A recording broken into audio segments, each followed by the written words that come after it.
Sabemos que Dios nos llama y que este llamado no tiene que ver solamente con nuestra salvación del pecado, sino también con nuestra madurez espiritual, con nuestro crecimiento en nuestra vida cristiana. Amén. A veces pensamos que recibimos la palabra del Señor, aceptamos a Cristo, soy salvo, y ahí parece que la obra está completa, pero Dios quiere que en nosotros se produzca realmente una verdadera madurez de nuestro carácter cristiano, de nuestra vida cristiana, un avance y un crecimiento hacia esa madurez que nos permite no solamente comprender y aceptar la voluntad de Dios para nuestra vida, sino también para que podamos de una manera íntegra, total, entregar nuestra vida al servicio del Señor. Amén. Y creo que los primeros versículos que leímos justamente tienen que ver con esto, con el hecho de que Dios nos da cosas maravillosas. Hay una provisión divina que llega a nuestra vida y que realmente nos enriquece, porque la bendición de Dios es la que nos enriquece. Amén, hermano. A veces pensamos en la riqueza y pensamos en el dinero, en las posesiones, en las cosas que el mundo puede ofrecer o que podemos alcanzar en la tierra, pero en realidad la verdadera riqueza es la que recibimos de parte de Dios, de parte del Señor. Y esto es algo importante. Hemos recibido de parte del Señor cosas maravillosas. En primera instancia se menciona aquí en el versículo 1, dice: Simón Pedro, siervo y apóstol de Jesucristo, a los que habéis alcanzado, a los que habéis recibido. En el versículo 3 repite este concepto y nos confirma el hecho de la provisión divina, porque dice: como todas las cosas que pertenecen a la vida y a la piedad nos han sido dadas por su divino poder. Es decir, todo proviene ¿de quién? Toda buena dádiva, todo don perfecto desciende de Dios, desciende de lo alto, del Padre de las luces, en quien no hay mudanza ni sombra de variación. Qué hermoso, ¿no? Saber que tenemos un Dios que no cambia. Sabemos que en medio de un mundo que cambia permanentemente, donde no hay absolutamente nada en qué apoyarse, tenemos un Dios inmutable, un Dios en quien podemos confiar, porque Él es el mismo ayer y hoy y por los siglos. ¿Confía usted en el Señor de esta manera? Amén. Hay algunos que dicen: pero la palabra, la Biblia tiene muchos años, es como que ha pasado de moda. Las modas pasan y todo pasa en este mundo. Pero bien testifica la misma Biblia que la palabra de Dios permanece para siempre. Amén, hermano. Creo que usamos una frase que creo que la hemos hecho un poco nuestra. No tiene vencimiento la palabra de Dios. No se vence, porque cada día se renueva, cada día se hace poderosa en nuestra vida. Y qué hermoso que podamos realmente comprender esta verdad. La provisión de Dios, la menciona aquí el apóstol Pedro, dice: por la justicia de nuestro Dios y Salvador Jesucristo. Qué hermoso, ¿no? Que podamos realmente recibir esta justicia de parte de Dios. ¿Hay justicia en el mundo? No, no hay justicia. Y lo que el mundo llama justicia delante de Dios, ¿qué es? Dígalo fuerte. Es trapo de inmundicia, dice la palabra. La justicia humana, dice, está torcida, y que delante de Dios es como un trapo de inmundicia. Un trapo de inmundicia, un trapo de maloliente que realmente produce náuseas, ¿no? es la justicia humana, la justicia del hombre. Pero qué diferente es la justicia que realmente podemos recibir de parte del Señor. La palabra de Dios, por supuesto, lo atestigua allí en la carta a los Romanos, capítulo 10, versículo 4. Vamos a leer algunos versículos. Romanos 10, 4. Dice: porque el fin de la ley es Cristo para justicia a todo aquel que cree. ¿Qué le parece? La finalidad, el fin de la ley fue mostrar, hablar, presentar a Cristo. Presentar a Cristo. Y bien claro dice, ¿no? Para justicia a todo aquel que cree. Porque por las obras de la ley, dice la palabra, nadie puede ser justificado o alcanzar la justicia. Mismo en Romanos capítulo 5 dice: justificados pues por la fe, tenemos paz para con Dios por medio de nuestro Señor Jesucristo. Hay un texto en la segunda carta que escribe Pablo a los Corintios, capítulo 5, verso 21, que dice: al que no conoció pecado, ¿quién no conoció pecado? ¿Quién? Cristo. Él es el único que no pecó. Al que no conoció pecado, sin embargo, por nosotros lo hizo pecado, para que nosotros fuésemos hechos justicia de Dios en Él. Qué hermoso esto, ¿no? Por eso dice que todos nuestros pecados cayeron sobre Él allí en la cruz. Ahí en el profeta Isaías dice claramente que Él cargó y llevó todos nuestros pecados. Y sobre nosotros se manifiesta la justicia de nuestro Señor Jesucristo. Qué hermoso poder encontrar esta justicia que nos viene de Dios. Él toma nuestros pecados, dice que toma el acta de los decretos que nos era contraria, dice el apóstol Pablo cuando le escribe a los colosenses. Y seguramente a mí me hace pensar que este acta de los decretos que nos era contraria es donde estaban escritos todos nuestros yerros, nuestros pecados, nuestras fallas. Y dice que la quitó de en medio, es decir, lo que nos separaba de Dios, y la clavó en la cruz, perdonando todos nuestros pecados. Qué maravilloso que Él llevó sobre sí mismo todos nuestros pecados. Dice que Dios lo hizo pecado para que ahora nosotros podamos alcanzar la justicia, esa justicia maravillosa que solamente viene de parte de Dios. No hay forma no podemos comprarla, no la podemos obtener por mérito, no podemos hacer absolutamente nada, porque esto proviene de Dios cuando nosotros llegamos a Él por medio de la fe, y entonces Él obra esta justicia maravillosa en nosotros. En el mismo pasaje, en la misma salutación, dice en el versículo 2 el apóstol Pedro: gracia y paz os sean multiplicadas en el conocimiento de Dios nuestro Señor. Gracia y paz. Estos saludos eran comunes en las cartas apostólicas, especialmente las notamos en la salutación inicial, pero no es solamente una salutación. No es solamente, como decimos, bueno, lo podemos pasar por alto, es algo que no tiene mucha significancia.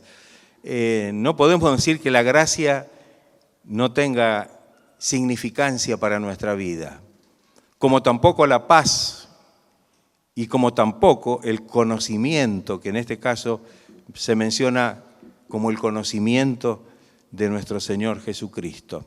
la palabra de Dios habla bastante claro acerca justamente de esta verdad, esta gracia maravillosa. En el capítulo 2 de la carta a los Efesios, en el versículo 7, dice, entre todo lo que viene diciendo anteriormente, ¿no?, que habla acerca de que estábamos muertos en delitos y pecados, éramos hijos de desobediencia, pero Dios, que es rico en misericordia, dice que nos amó y bueno, nos dio salvación eterna por gracia. Y en el versículo 7 dice, para mostrar en los siglos venideros las abundantes riquezas de su gracia en su bondad para con nosotros en Cristo Jesús. Amén. Qué maravillosa es esta gracia. ¿Qué significa gracia? Mire, gracia tiene prácticamente el mismo significado que misericordia. Hay dos palabras que definen tanto un término como otro, y es favor inmerecido. La gracia de Dios no es algo que nosotros nos merecemos, no es algo que nosotros lo podemos obtener haciendo algo como para que nos sintamos merecedores de esa gracia. De ninguna manera. Es la gracia que Dios derrama sobre nuestra vida, aunque nosotros en realidad no hayamos hecho nada que pueda verdaderamente estar acorde con la voluntad o con la bendición que Dios nos quiere dar. Pero qué maravilloso es esto. Esto habla de realmente la bendición que Dios tiene preparada para nosotros, no por merecimiento, sino por gracia, no por merecimiento, sino que es un don, un regalo que viene de parte del Señor. En Romanos 5, 17 dice, pues si por la transgresión de uno reinó la muerte, ¿quién sería este uno? Adán. Si por la transgresión de uno reinó la muerte, mucho más reinarán en vida por uno solo, Jesucristo, los que reciben la abundancia de la gracia y el don de la justicia. Qué maravilloso. La abundancia de la gracia. La gracia de Dios es una gracia abundante. Y yo diría no solamente abundante, sino sobreabundante. Dice el apóstol Pedro, mas cuando abundó el pecado, sobreabundó la gracia. Fue mucho más abundante esta gracia maravillosa que podemos realmente disfrutar.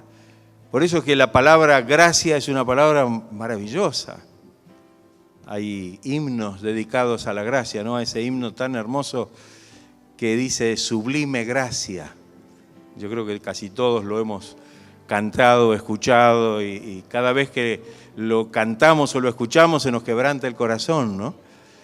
Gloria sea el nombre de Cristo. Pero qué hermoso que podamos reconocer esta gracia maravillosa de Dios en nuestra vida. La segunda palabra dice paz. Y la paz es algo que también, la paz es algo que recibimos del Señor. Recién hablábamos y mencionamos el texto de Romanos 5.1 que dice, justificados pues por la fe, tenemos paz para con Dios por medio de nuestro Señor Jesucristo. Y esa paz no es la paz que el mundo da. Jesús dijo, ¿no? Mi paz os dejo, mi paz os doy. Dice, yo no os la doy como el mundo la da. Va. Cuando el mundo habla de paz ya sabemos cuánto dura. Y que no es paz. Pero la paz de Dios, que bien dice la Biblia, que sobrepasa todo entendimiento, es la que puede guardar nuestros corazones en la presencia de Dios. Es aquella que nos hace que nos hace reconciliarnos con Dios. El pecado no solo nos separó, sino que nos hizo enemigos de Dios. Sin embargo, a través de la obra de Jesucristo, podemos ahora estar en paz con Dios. Podemos estar en paz con Dios y podemos estar en paz con nosotros mismos. Porque podemos sentir la paz del Señor en nuestros corazones, que Él derrama en abundancia en nuestro corazón. ¿Usted tiene la paz de Cristo? En medio de todas las situaciones en las que podemos estar en este mundo y vivir en un mundo conflictivo, conflictuado, el creyente debe tener la paz de Cristo. Tal vez el mundo, cuando mira a un cristiano y lo ve con paz, dice es un inconsciente. En la mejor de las calificaciones, pero si no dice son locos. O si no, le lavaron la cabeza. Pero el Señor nos ha provisto de esta maravillosa paz que nos permite estar en una comunión perfecta con el Señor, en primera instancia. Que nos permite estar en comunión y, digamos así, con nosotros mismos. Y no solamente esto, sino que también podemos estar en paz con los demás. Digan amén también, porque en paz con los demás. Jesús, cuando enseñó acerca de esto, dijo en el Sermón del Monte, bienaventurados los pacificadores, porque ellos serán llamados, reconocidos, ¿como qué? Como hijos de Dios, porque Dios es Dios de paz. Dios se revela como el Dios de paz. Y nosotros como sus hijos, ahora nosotros también podemos disfrutar esta maravillosa paz que el Señor pone en nuestros corazones. Permítame decirle que el enemigo siempre va a tratar de quitar esa paz.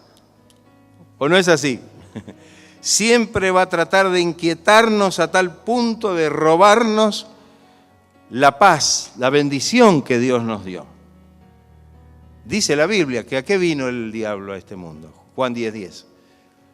El diablo vino a hurtar, robar, a matar y a destruir. Pero no nos podrá hacer ni sacar absolutamente nada si nosotros estamos en una perfecta comunión con el Señor. Amén. Él es nuestra paz. Él es nuestra paz. Él es el que puede darnos la paz en medio de la tormenta y llevarnos victoriosos hacia el lugar que tiene preparado para nosotros. Y la tercera cosa que menciona es el conocimiento. Habla del conocimiento de Dios, de Él. No de la sabiduría intelectual, de la capacidad intelectual, sino habla del conocimiento que nosotros podemos realmente tener del Señor. En la carta de Pablo a los Efesios, capítulo 1, Efesios capítulo 1,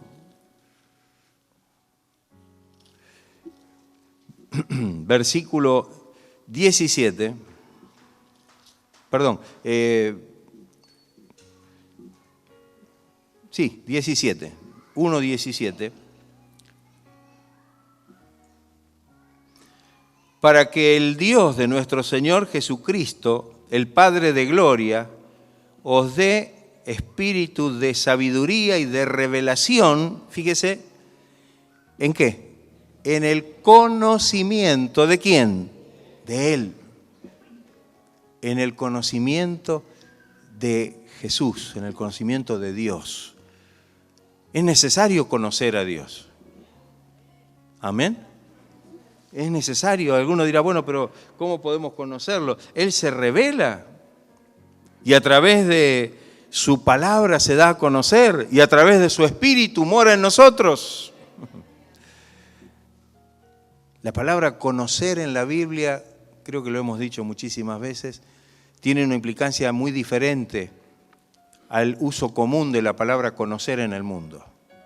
En el mundo conocer es haber visto a alguien o tener una referencia o simplemente haber oído algo de alguien o de algo.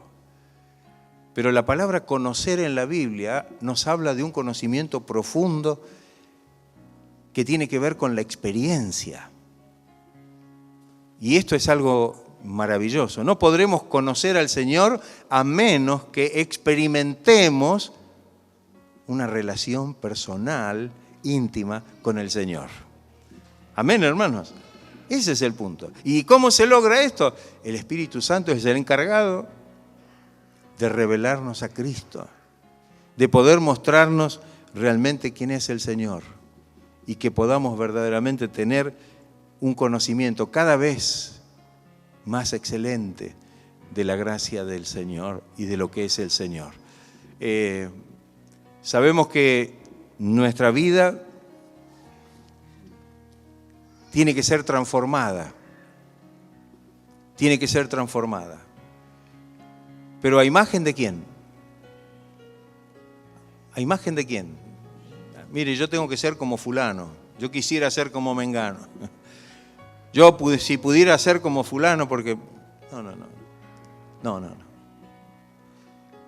Dice que debemos ser hechos conforme a la imagen de Cristo, del Hijo de Dios. Entonces, en la medida que el Espíritu Santo va obrando en nosotros, vamos conociendo más al Señor. Y yo diría, en un término un poco así como común, nos vamos pareciendo más al Señor. ¿Amén? Nos vamos pareciendo porque nos está transformando a la imagen de Cristo. Vio que algunos dicen, yo me parezco a mi papá y tengo el carácter de mi abuelo. Y sabe que desde que conocemos a Cristo tenemos que empezar a entender que hay una transformación. No importa quién haya sido su papá, su abuelo, su abuela o quién haya sido el antepasado al cual usted se parezca. Ahora tiene un desafío muy grande. Ahora se tiene que parecer ¿a quién? A Cristo. No estamos hablando antropomórficamente, estamos hablando en el carácter de nuestra vida. Entonces, que el Señor nos ayude para que podamos verdaderamente comprender esta maravillosa verdad. Conocer al Señor es lo mejor que nos puede pasar en la vida. Amén, hermano. Lo mejor que nos puede pasar en la vida. Y necesitamos ir creciendo en ese conocimiento del Señor. Cada día tenemos que conocerle más. ¿Usted conoce más al Señor hoy que hace un tiempo atrás o hace unos años atrás que cuando conoció al Señor? Claro, tal vez hemos venido sin conocer realmente al Señor y lo hemos recibido y lo hemos aceptado por medio de la fe, pero a medida que hemos ido creciendo en el Señor, ahora hemos tenido un conocimiento más cercano y cada día ese conocimiento se va perfeccionando en nosotros.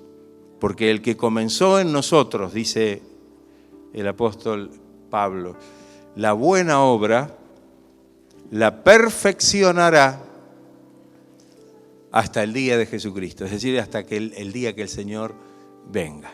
Así que esa obra tiene que estar en continuo crecimiento en nosotros. Y la tercera cosa que quiero mencionar en esto de la provisión de Dios, porque todo esto habla de lo que Dios nos provee. El apóstol Pedro habla de la provisión de Dios por medio de sus promesas. Dice, como todas las cosas que pertenecen a la vida y a la piedad nos han sido dadas por su divino poder, mediante el conocimiento de aquel que nos llamó por su gloria y excelencia, y dice, por medio de las cuales nos ha dado preciosas y grandísimas promesas. Yo no sé cuántas, hay algunos que han contado las promesas, pero no sé cuántas promesas de Dios hay en la Biblia, pero hay muchísimas. Y la Biblia habla de que esas promesas son preciosas y grandísimas promesas. Y que las promesas del Señor son fieles, son verdaderas, no es como la promesa del hombre. Yo te prometo, mire, no se haga problema, yo le prometo que... No, bueno, mejor que no prometa nada. Y a veces se lo hacemos al Señor. Mire, Señor, yo le prometo, dice la Biblia, mejor que no prometas. Porque si prometés vas a tener que cumplir. Pero aquí no se trata de lo que yo hago, sino de lo que Él hace. Aquí se trata de la provisión de Dios. Las promesas de Dios son nuestras. Hay un coro muy antiguo, una alabanza muy antigua que dice: las promesas del Señor mías son. ¿Para quién son? Para nosotros. Para todos los que le recibimos, los que creemos en Él. Todas las promesas que tenemos en la palabra son nuestras, son para nosotros.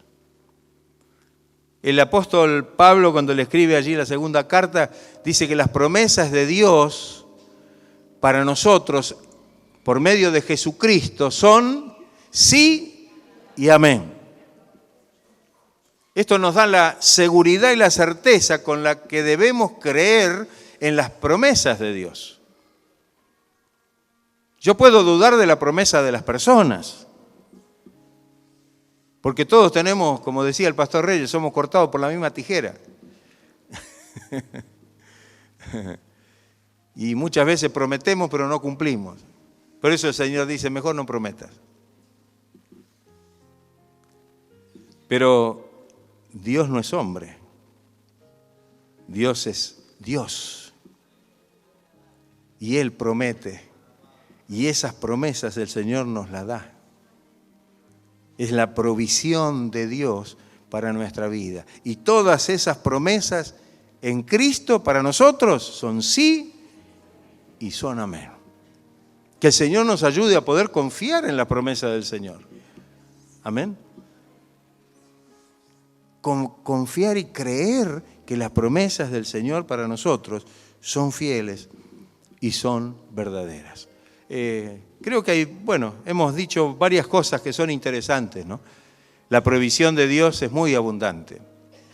Nos ha dado su justicia, nos quitó los pecados y nos llenó de su gracia, nos dio una paz que sobrepasa todo entendimiento, se revela y se da a conocer a nosotros por medio de su palabra y de el Espíritu Santo, y nos ha dado preciosas y grandísimas promesas. ¿Sabe que el texto dice algo que es maravilloso y que tenemos que saber entenderlo? Nos ha dado preciosas y grandísimas promesas para que por ellas, por esas promesas, llegaseis a ser participantes de la naturaleza divina. No es cualquier cosa. Participar de la naturaleza divina. Alguno dirá, ¿será que yo voy a ser Dios también? No se equivoque. El participar de la naturaleza divina tiene mucho que ver con la nueva vida que el Señor nos da, que es una vida gloriosa y espiritual. Una vida que no es la vida física, la vida que tenemos por respirar o por andar aquí sobre la tierra, sino es la vida gloriosa y espiritual por medio del Espíritu Santo. Y es una vida eterna, una vida gloriosa. Somos hechos participantes de su naturaleza divina. ¿Sabe? Tenemos que entender que cuando Dios hizo al hombre, lo hizo partícipe de algo de Él. ¿O no? Vayamos a Génesis. El Señor fue a una montaña, a una mina de oro. Yo sé que algunos ya están mirando con los ojos como huevo frito. Extrajo el oro más puro, entonces formó o fundió al ser humano.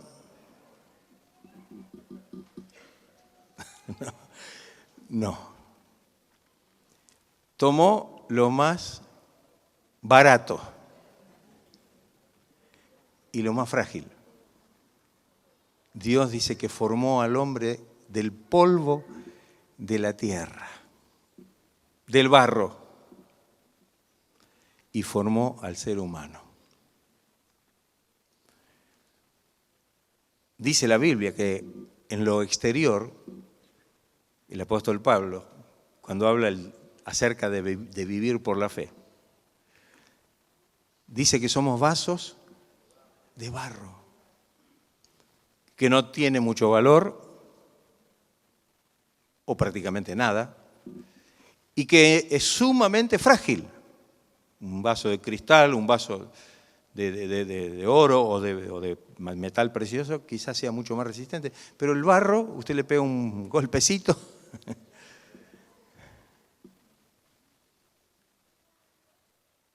Pero dice que Dios nos dio nos hizo como vasos de barro y puso en nosotros la iluminación del conocimiento de la gloria de Dios en la faz de Jesucristo. ¡Qué frase! No es mía, es bíblica. Es bíblica. Es lo que Dios hizo dentro de nosotros, el tesoro que Dios puso dentro nuestro. La iluminación del conocimiento de la gloria de Dios en la faz de Jesucristo. ¡Pum! Cuando vamos a Génesis de nuevo, y tal vez nos podemos imaginar a Dios con el muñequito de barro, y ahora ¿cómo lo hago vivir a este? Y alguno dirá, y bueno, ya así como creó los animales, como creó todo lo demás, a lo mejor dice que sea un ser viviente y se acabó. Por otro lado, todos los demás seres vivientes lo creó con la palabra. ¿O no? ¿Leyeron en Génesis? Todos los seres vivientes fuera del hombre los creó solamente con la pronunciación de la palabra. Pero al hombre no. Dice que al hombre le sopló hálito, aliento, espíritu de vida. Oh, Ramayanda Namara. Alabado sea el nombre de Cristo. Gloria sea el nombre del Señor. Por eso es que cuando a veces dicen que quieren ver al hombre como descendiente del animal, sí, aunque a veces el hombre pueda ser bastante animal, pero hay una gran distinción. Nunca va a ser como el animal delante de Dios, porque Dios le ha insuflado aliento de vida. Aliento de vida. Dios le ha dado realmente esta vida que procede de Él. Por eso dice que cuando la persona parte, esto da para ¿dónde? Al polvo. Vos polvo eres, al polvo volverás. Pero el Espíritu, dice el texto, ¿lo leyeron alguna vez? Vuelve a Dios que lo dio. Amén. Es algo que Él le ha dado. Entonces, qué importante ahora que cuando comprendemos, después de entender que estábamos muertos espiritualmente, cortados de Dios, y ahora el Señor nos ha hecho resucitar por medio de la obra del Espíritu Santo, es que ahora nos hace parte de esa naturaleza divina, no para ser Dios o para ser dioses, sino para que podamos realmente disfrutar de esa naturaleza espiritual y gloriosa por medio del Espíritu, de su Espíritu Santo, para que podamos vivir una vida que trasciende a la muerte, porque es una vida eterna la que Dios nos da. ¿Qué le parece? Está usted agradecido al Señor, ¿no? Gloria a Dios. Amén. En esas promesas, grandísimas y preciosas promesas, para que lleguemos a ser partícipes de la naturaleza divina. Hay algo ahora, y es lo que viene después es que de alguna forma Dios ahora espera algo de nosotros. Porque todo esto que hemos dicho lo hace Dios. Es provisión de Dios. Es bendición de Dios. Pero ahora es necesario que el hombre con diligencia haga su parte. Empieza acá, en la segunda parte del versículo 4. Dice, habiendo huido, ¿qué quiere decir huir? Me voy tranquilo, no. Me voy con premura, me voy con apuro, salgo corriendo. Habiendo huido de la corrupción, no dice habiendo huido del mundo, fíjese, habiendo huido de la corrupción que hay en el mundo. Esto lo había tal vez interpretado mal los anacoretas, los que habrán dicho, bueno, tenemos que huir, nos vamos a la montaña. O los santos de los pilares, nos hacemos un pilar, algunos dicen que tenían hasta 35 metros, y se ponían allá arriba para separarse de la contaminación del mundo. No. Tenemos que ir a Dios. Amén. Tenemos que volvernos a Él. Habiendo huido de la corrupción que hay en el mundo a causa de la concupiscencia, que es el pecado. Concupiscencia es pecado. Entonces, qué importante. Comienza el segundo punto, que es la diligencia en nuestra vida cristiana. Y aquí el apóstol Pedro dice, y ahí cambia la visión, ¿no?, del mensaje, y dice, vosotros también. Y nosotros vamos a decir, nosotros también. ¿Qué le parece? Nosotros también. Poniendo toda diligencia, estoy en el versículo 5, toda diligencia, por esto mismo, por lo que viene diciendo, y dice cosas hermosas, ¿no? Añadid, fíjese que nos está diciendo a nosotros que debemos añadir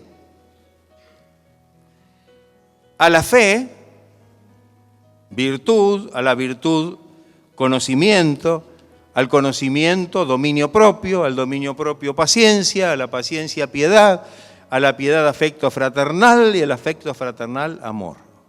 ¿Amén? No sé por dónde va usted.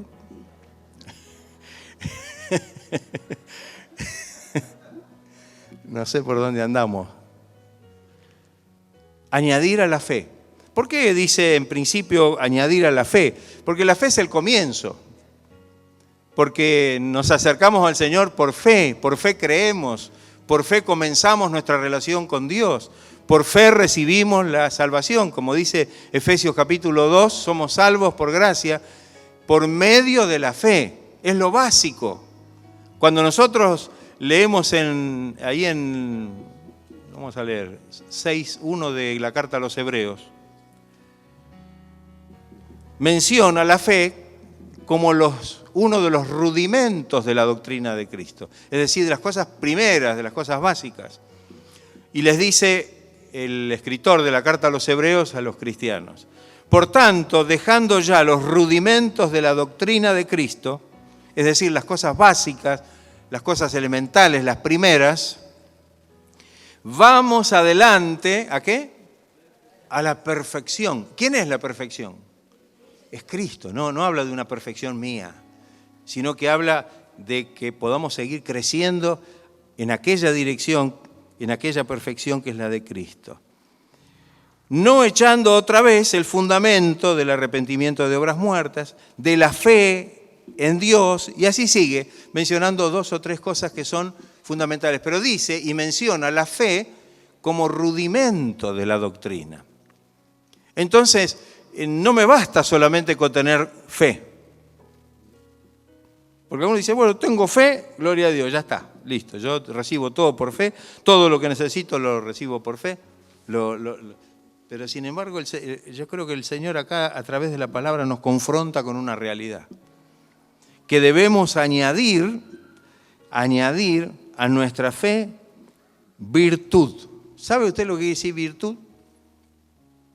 No es muy fácil. Yo estuve buscando algunas definiciones que puedan ayudarnos a comprender a qué se refiere.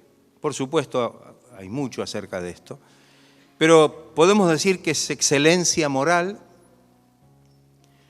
rectitud,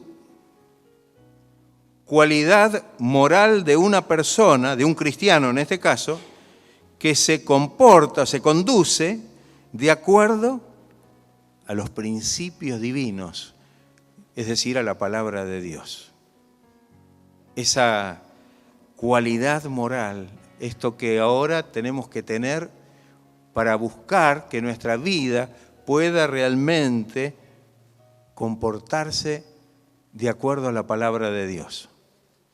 ¿Amén? Eso es la virtud.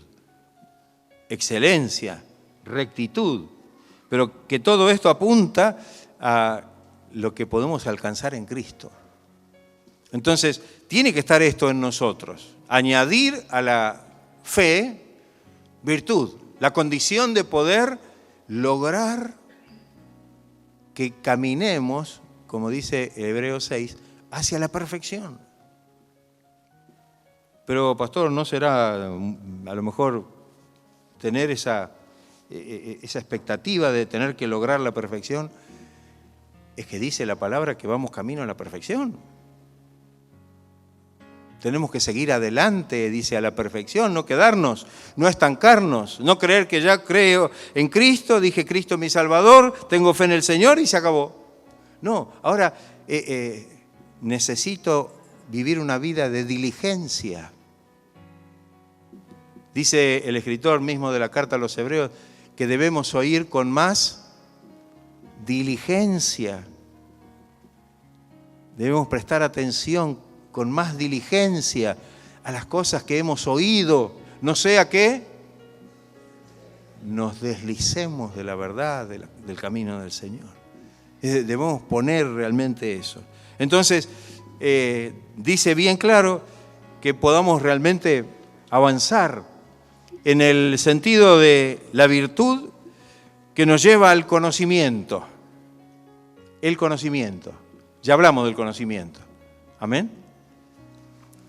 Y al conocimiento dice dominio propio. Dominio propio. ¿Sabe que el dominio propio es un fruto de qué? Del Espíritu. Habla de dominio propio, está emparentado con la templanza. De poder dejar que el Espíritu pueda gobernar nuestra vida y podamos tener realmente esa actitud que Dios quiere. Necesitamos como cristianos ese dominio propio, que nos da el Espíritu. No es nuestro, no es que lo produzco yo el dominio propio o la templanza. Necesito que Él me la dé. Amén. Pero que yo la tengo que ejercitar. Siempre decimos cuando hablamos del aspecto de la templanza, es que tengo que ser como un material templado. Ni muy blando, ni muy duro. Ni muy blando, ni muy duro.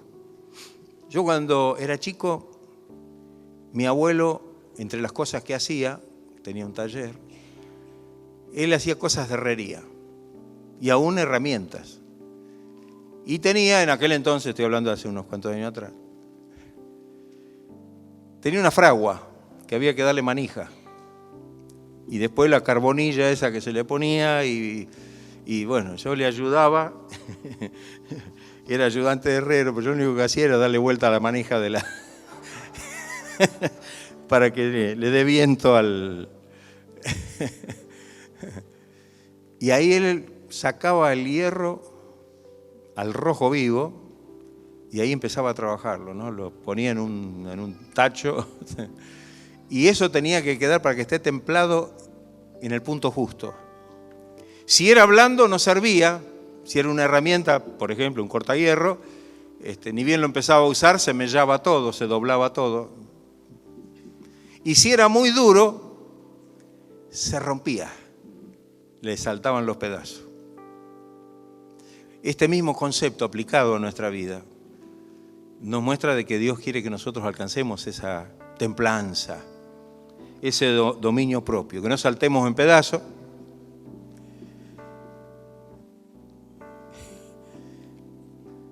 ¿Alguna vez saltó? ¿Le agarró la...? ¿O alguna vez quedó abollado?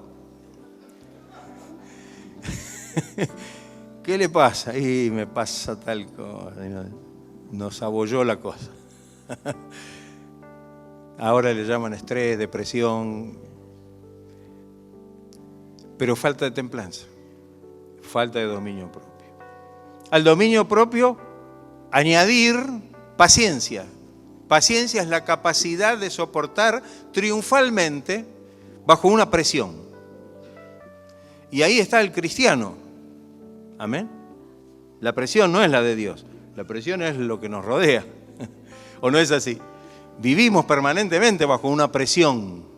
No opresión, presión.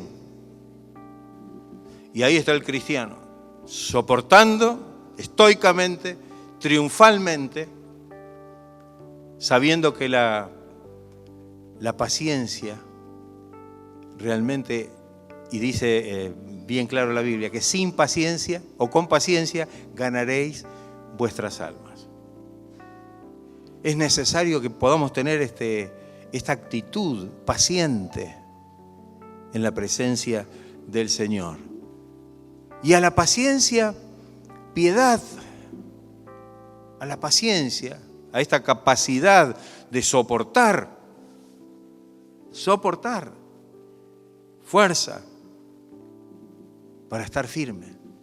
Yo siempre relaciono esto, me hace pensar en eso, ¿no? Y esos levantadores de pesa, ¿no? Que agarran esas barras con todo ese...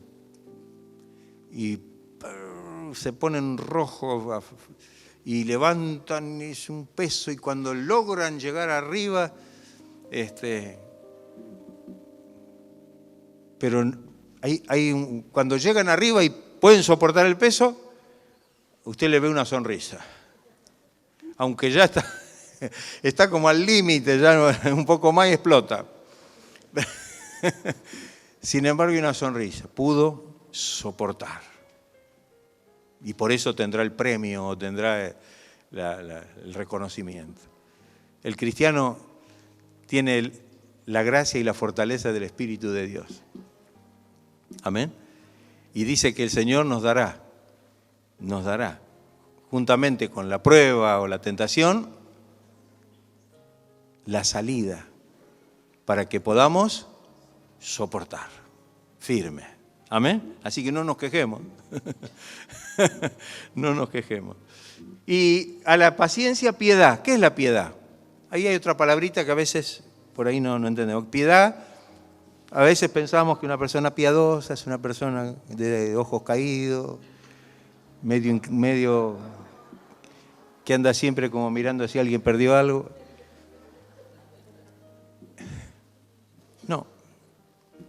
No.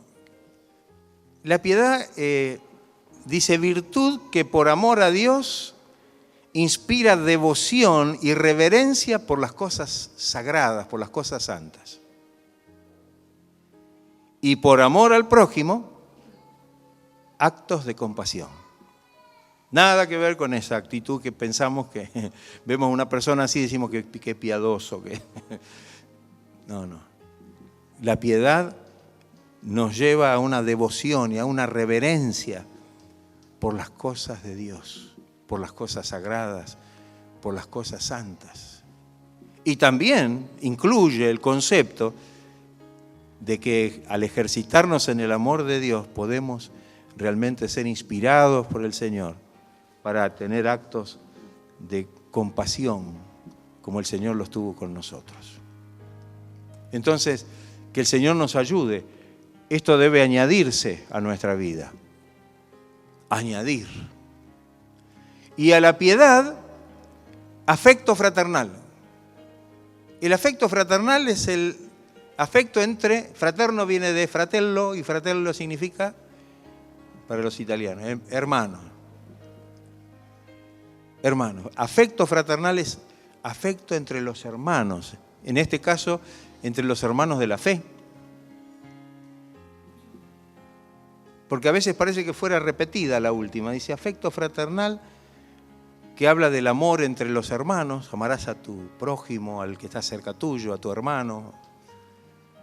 Pero dice después amor. Añadir al afecto fraternal, amor. ¿No será lo mismo? Yo creo que hay una distinción. Y esa distinción es que no es el amor a los hermanos nada más, al prójimo nada más. Al decir amor, la palabra amor es una palabra que incluye a todos. ¿O no es así? Dios nos ama a nosotros. Dios ama a la iglesia. Se sacrificó por ella, dice, murió por ella, la cuida, la sustenta. Pero el amor del Señor es para con toda la humanidad. Y ese es el amor, el don y el fruto. ¿Sabe que el amor es don y fruto? Tienen las dos particularidades.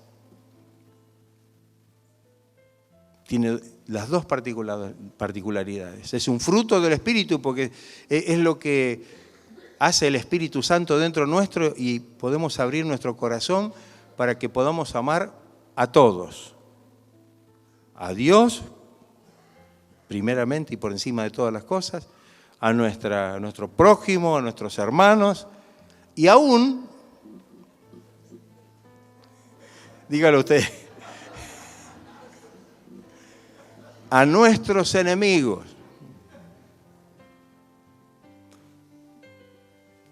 Fíjese, tan importante esto que dice aquí el apóstol Pedro, que necesitamos comprenderlo para ponerlo también por obra. Cuando Jesucristo nos amó a nosotros, dice el apóstol Pablo, que nosotros ¿qué éramos? Enemigos de Él. No éramos amigos de Dios. Andábamos cada uno por nuestro camino, lejos de Dios. Sin embargo, Dios mostró su amor para con nosotros en que siendo, dice, aún pecadores, Cristo murió por nosotros. ¿Qué le parece? Y ahora este amor que debemos añadir a nuestra experiencia cristiana es ese amor que abarca a todos. Amo a Dios, amo a mi familia, amo a mis hermanos, amo a mi prójimo, pero también debo amar a mis enemigos. No significa eso que yo comparta si hay algo malo. Y esto lo tenemos muy claro en la Biblia. Dios ama al pecador, odia el pecado, pero ama al pecador. Entonces, que el Señor nos ayude. Es lo que de alguna manera hace o se convierte en nuestro móvil para poder llevar la palabra del Señor. Alguien fue movido en algún momento para darnos la palabra a nosotros y hoy estamos acá siendo parte del rebaño del Señor, de la iglesia del Señor, del cuerpo de Cristo. ¿No es así? Éramos pecadores, idólatras muchos de nosotros, ¿o no? Llenos de ídolos y de cosas raras. Y hoy estamos aquí alabando y glorificando el nombre del Señor. Amén. Dios es un Dios de amor y aunque éramos idólatras y estamos lejos de Dios, sin embargo nos hizo llegar el mensaje, nos abrió los brazos de amor y de misericordia y nos recibió cuando nosotros nos acercamos a Él.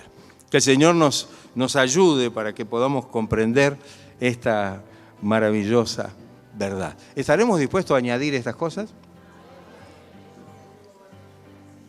El apóstol Pedro, dice que por todo lo que hemos recibido, ahora nosotros tenemos que hacer lo nuestro.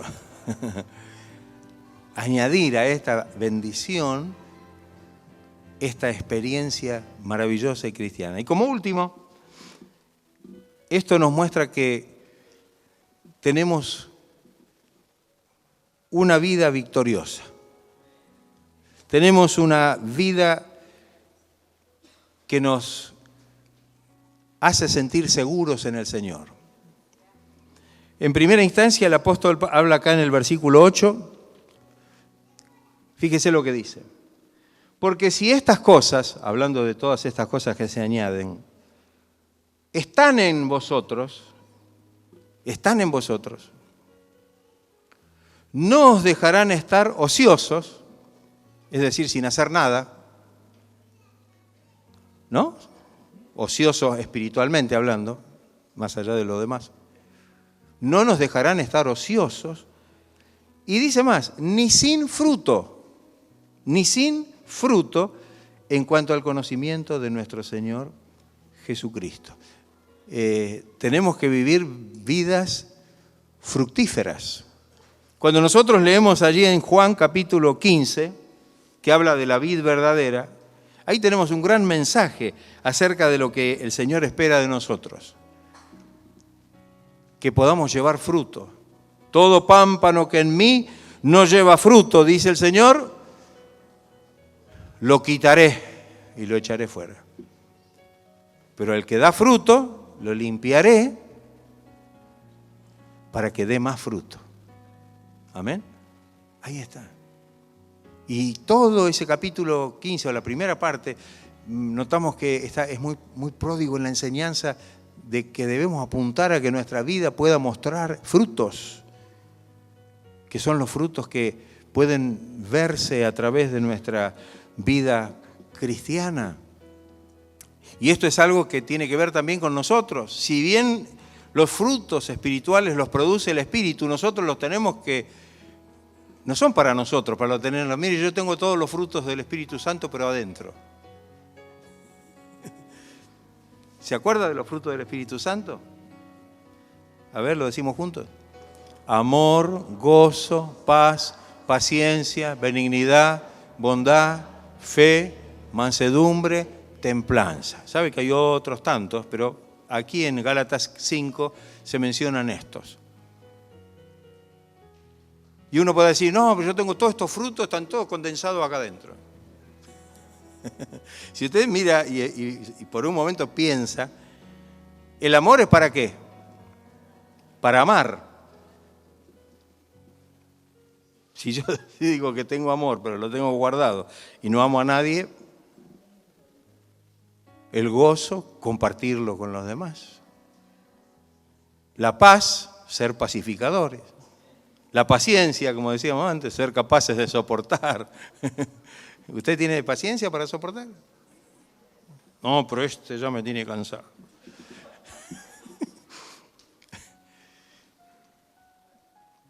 Bondad, benignidad, es para los demás. Tengo que ser bueno para con los demás. Fe, mansedumbre, templanza.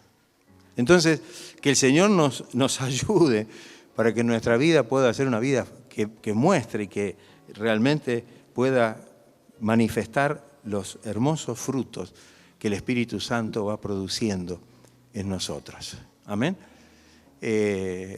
Como dijimos antes, el primer fruto que se menciona es el amor. Y de los dones, el más importante de todos los dones, sin lugar a dudas a que estemos diciendo algo que no es correcto, es el amor. Porque podemos tener todos los demás dones, pero si no tenemos el amor, no sirve de nada. Podemos tener todas las lenguas, podemos tener toda la sabiduría, podemos tener los dones de ciencia y podemos tener dones de sanidad y podemos tener todo, pero si no tenemos amor, dice la palabra, venimos a ser como metal que resuena y címbalo que retiñe. Lo peor que hay es, bueno, el cacerolazo sería, ¿no? Tling, tling. No es agradable, por eso usted golpea un metal y se va a dar cuenta que le hace mal al oído. Entonces, el que no tiene amor, evidentemente, no tiene nada. No puede realmente, absolutamente tener absolutamente nada. Que el Señor nos ayude para que podamos manifestar los frutos del Espíritu. En el versículo 10, ya vamos terminando, dice, por lo cual, hermanos, tanto más procurad sed firmes vuestra vocación y elección, porque haciendo estas cosas, ya no dice que detenerlas, sino hacerlas, es decir, ponerlas en práctica.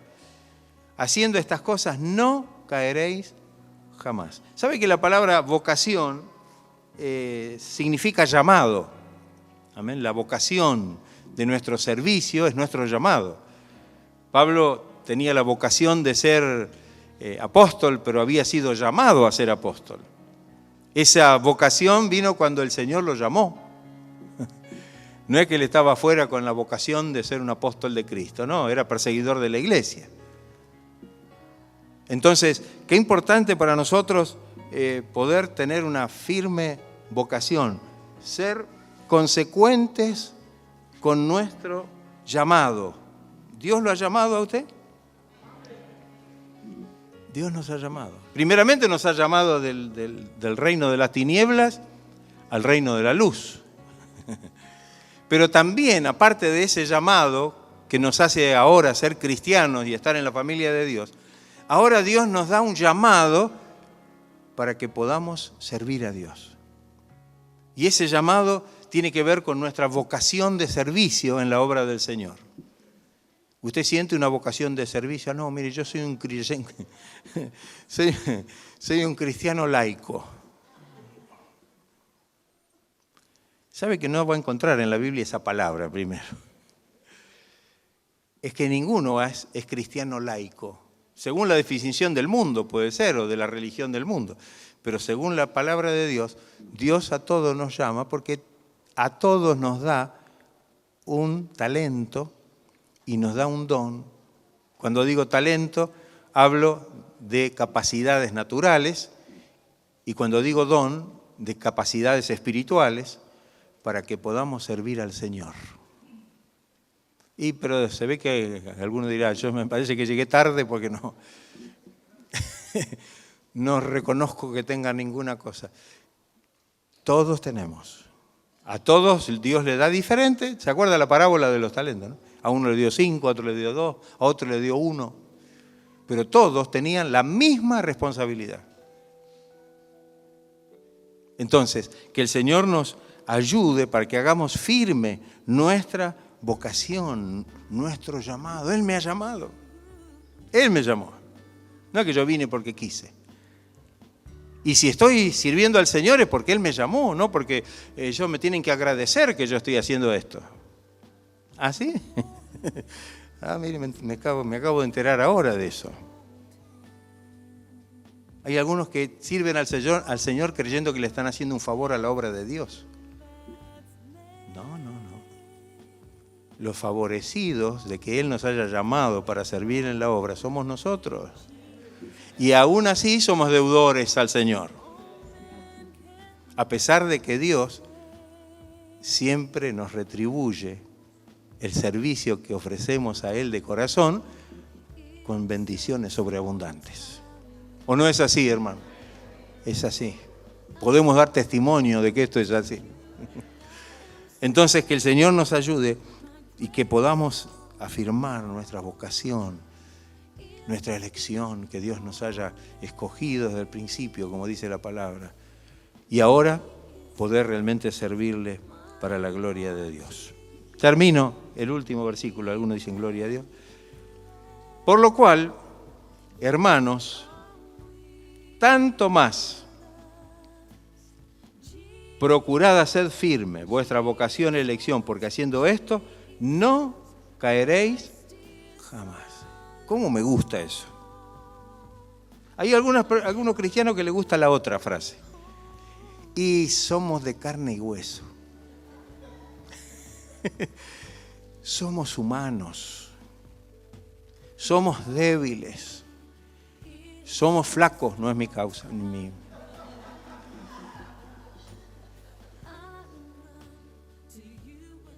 Pero ¿sabe una cosa? No es excusa.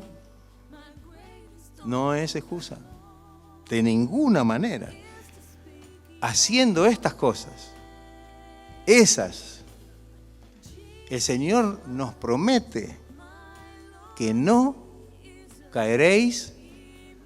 Mire esa palabra, Yo siempre digo, y creo que lo han escuchado muchas veces, no solo de mí, pero el único que puede decir siempre o nunca o jamás ¿quién es? Es Dios.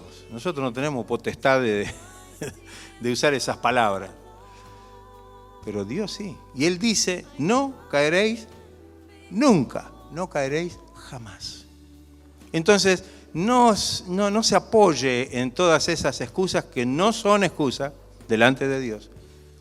Más vale agárrese de las cosas de Dios y haga lo que Dios le dice en la palabra. Y usted se va a dar cuenta que va a estar firme y no va a caer jamás. ¿Le gusta eso? No caeréis jamás. El Señor nos sostendrá con su mano de poder. El Señor nos dará la gracia y la fortaleza para poder estar firmes. Alabado. Gloria sea el nombre del Señor. Y finalmente dice, porque de esta manera os será otorgada amplia y generosa entrada en el reino eterno de nuestro Señor y Salvador Jesucristo. La entrada al cielo. Amén. Ahí está. Todavía estamos acá en la tierra. ¿No? Amén. Estamos en la tierra. Estamos en la tierra. Pero el resultado de esto es que el Señor nos abrirá, como bien dice acá, ¿no? Nos otorga amplia y generosa entrada. No es una puertita. Acá no habla ahora de la puerta estrecha, fíjese. La puerta estrecha es cuando hemos tenido que dejar el mundo para seguir a Cristo. Pero ahora que estamos en Cristo, se abre una puerta grande, generosa. ¿No dice eso? Amplia para entrar en el reino, en el cielo, ¿no? De nuestro gran Dios y Salvador Jesucristo. ¿Estaremos nosotros ansiando ese momento?